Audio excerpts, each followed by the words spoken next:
Ano, eto pong Japan, nangako po mga bossing at mukhang lalong titindi ang suporta, 'no, sa Pilipinas. Bakit ho mga kababayan? O eto, Depensa ng bansa.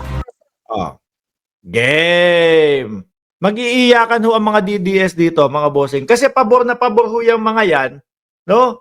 Pabor na pabor po yang mga yan sa China, mga kababayan. Anak ng mga China yang mga yan, eh. 'No? Ang kakapal pa ho ng mukha ng mga DDS na magsabi, "Oh, kami ang makabayan." Bakit? Kasi daw ho mga bossing, pinagtatanggol nila ang dating Pangulong Duterte. Samantalang tayo daw po ay paninira lang daw po ng paninira sa dating Pangulong Duterte. Ngunit subalit etong datapat, etong tao na ito, ang dating Pangulong Duterte, pinabayaan yung karapatan natin sa West Philippine Sea, mga bossing. Alam niyo po kung bakit lumalala at kung bakit nagmakapal ang mukha ng China? Dahil po dyan sa mga DDS, dahil po kay dating Pangulong Duterte. Bakit ho, mga kababayan? Panalong-panalo na tayo. Kompleto recados na tayo, no? May papeles na nagsasabing tayo po ang may karapatan sa West Philippine Sea. Ano po ang ginawa ng mamang ito? Tinungangaan po. Baka dahil lang po kasi, no, naging tuta ng China. Kaya tinungangaan niya lang. Takot sa China. Siya pa po yung may sabi at may ganang magsabi ho sa ating presidente na nakaupo ngayon, weak leader yan si Bongbong Marcos. No? Mahina yan. Yung pala, sila ho, mga kababayan. Sila ang halata at sila yung talagang takot. No? Na ipaglaban ng ating bansa. O eto po, tingnan nyo ang nangyayari. Doon po sa paglaban at hindi pagbitaw ng ating gobyerno sa West Philippine Sea, mas lalo po tayong nakakakuha ng suporta sa mga karatig nating bansa at sa mga malalaking bansa. Dahil po alam nila mga kababayan na tayo ang may karapatan talaga doon Game. Pilipinas at Japan sa isang kasunduan para sa 611 milyong pisong ayuda na magbibigay ng kagamitan at suporta sa Philippine Navy at Air Force upang mapalakas ang depensa ng bansa. Alam niyo po mga kababayan, no? Ayaw na ayaw pong maririnig ng mga DDS yan. Ang sasabihin po, naku, pangako lang na naman yan Hindi na naman matutupad yan Mahilig naman dyan ang administrasyong Marcos sa mga pangakong yan. Aba mga bossing, pag yan po nagtuloy-tuloy, damay po kayo, no? Kasama po kayo sa makikinabang. Bakit to? Hindi makukuha ang ating teritoryo. Hindi maaagaw ang ating teritoryo. Mas lalakas ang ating depensa sa mga sakaling gustong umagaw ng ating teritoryo. Ano ho, mga kababayan? Pero ayaw po ng mga DDS niyan. Bakit to? Kasi nga, yung dating Pangulong Duterte, mga bossing, pro-China sila no? Isang ganun lang ni Xi Jinping, kumakalog na ang itlog niyang mga yan. Ulitin ho natin ha. Dumagda ang Pilipinas at Japan sa isang kasunduan para sa 611 milyong pisong ayuda na magbibigay ng kagamitan at suporta sa Philippine Navy at Air Force upang mapalakas ang depensa ng bansa. Ayon sa kasunduan, magbibigay ang Japan sa Philippine Navy ng mga rigid-hull inflatable boat, coastal radar systems, automatic identification system, at air surveillance radar system para mapabuti ang maritime at air surveillance ng Pilipinas. Nako, paano kaya kung si BP Sara, no, ang naging Department of National Defense Secretary? Sa tingin niyo po ba mga bossing, aabot sa punto na kagaya nito? Sa tingin niyo po ba mga bossing, atin pa din ang West Philippine Sea? Malamang sa malamang ho, hindi na mga kababayan.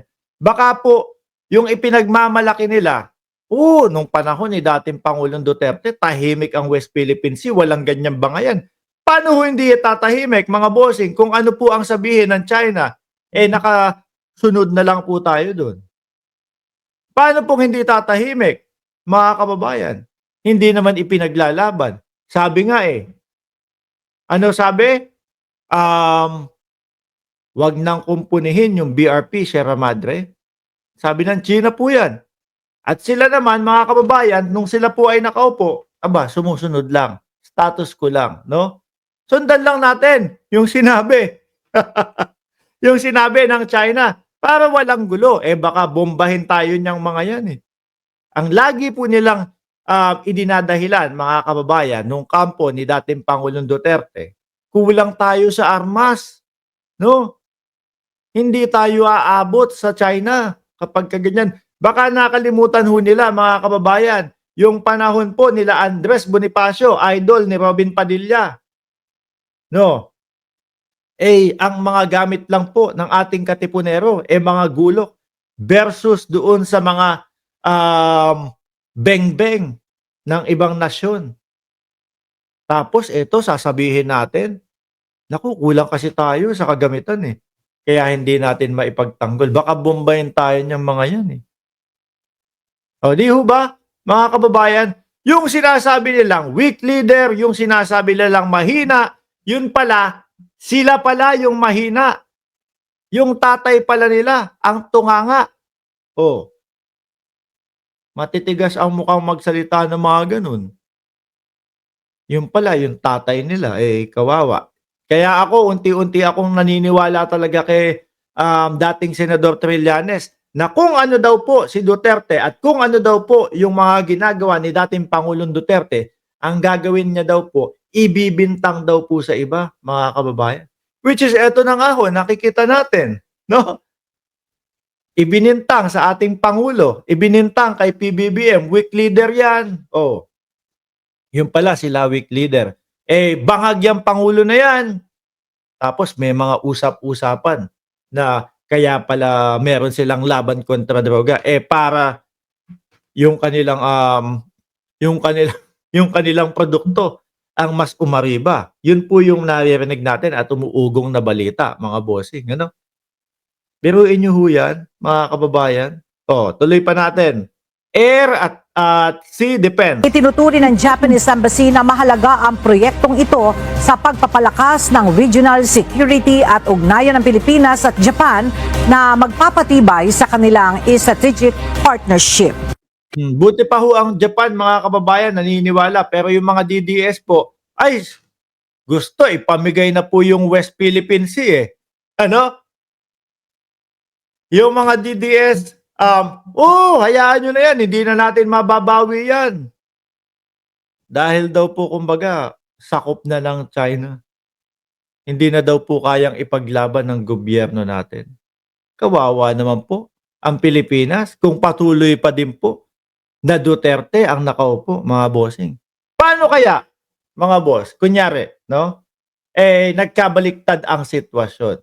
Si BP Sara ang tumakbo bilang presidente, no? Nagkaayos sila, BP, Sara, ikaw na ang tumakbong presidente. Sige, ako dito sa vice-presidente. Ano na po kaya ang Pilipinas, mga bossing? Malamang sa alamang po natuloy na yung sinasabing yung sinasabing probinsya tayo ng China. Ano ho, mga kababayan, kitang-kita naman, ang vice-presidente, bakit hindi mo makapagsalita patungkol po sa usaping West Philippine Sea sa China? Bakit to? Dahil pag naramdaman ng mga nagnaramdaman ni Xi Jinping na ang magiging komento ng vice-presidente, mga kababayan, pabor sa Pilipinas, magagalit yan. Ano? Baka sabihin ni Xi Jinping, bati ka sa amin ng bati ng Xinjiang, Xinjiang. Tapos, gusto mo pala senyo ang West Philippine Sea. Kapag ka naman ho, mga kababayan, komento ng vice-presidente, baka ang komento ng vice-presidente, mga kababayan, pabor sa China, say goodbye naman po doon sa kanyang kandidatura sa 2028, 'di ba? Sabi ni Batang Abra Bicol Channel, pabati naman Mark dito sa Cavite. Kung naging presidente si BP Sara, sabi nila, baka tegi ka na, Mark. Sabi ni George Tercero. Malamang, ano? Kasi ang vice presidente pa naman, sinasabi niya, hindi ako nagpapatawad. Biruin mo, ha? Doon po doon sa, kumbaga, ipinatawag para maging tagapagsalita, tas ganun yung maririnig natin. Hindi ako nagpapatawad. Anyway, mga bossing, paano ba yan? Ang ibang nasyon, ang ibang malalaking bansa, patuloy po na naniniwala sa karapatan, no, ng Pilipinas sa West Philippine Sea. Samantalang, yung mga kapwa natin, Pilipino, na tinatawag na mga DDS, sila pa po yung parang gustong ipamigay ang West Philippine Sea, mga kababayan. O, di ba? Matatapang sila. Pero, sige, bigay nyo na yan. Sabi ni Miguel, pinagsasasabi nito, di binubwisit ko kayong mga DDS,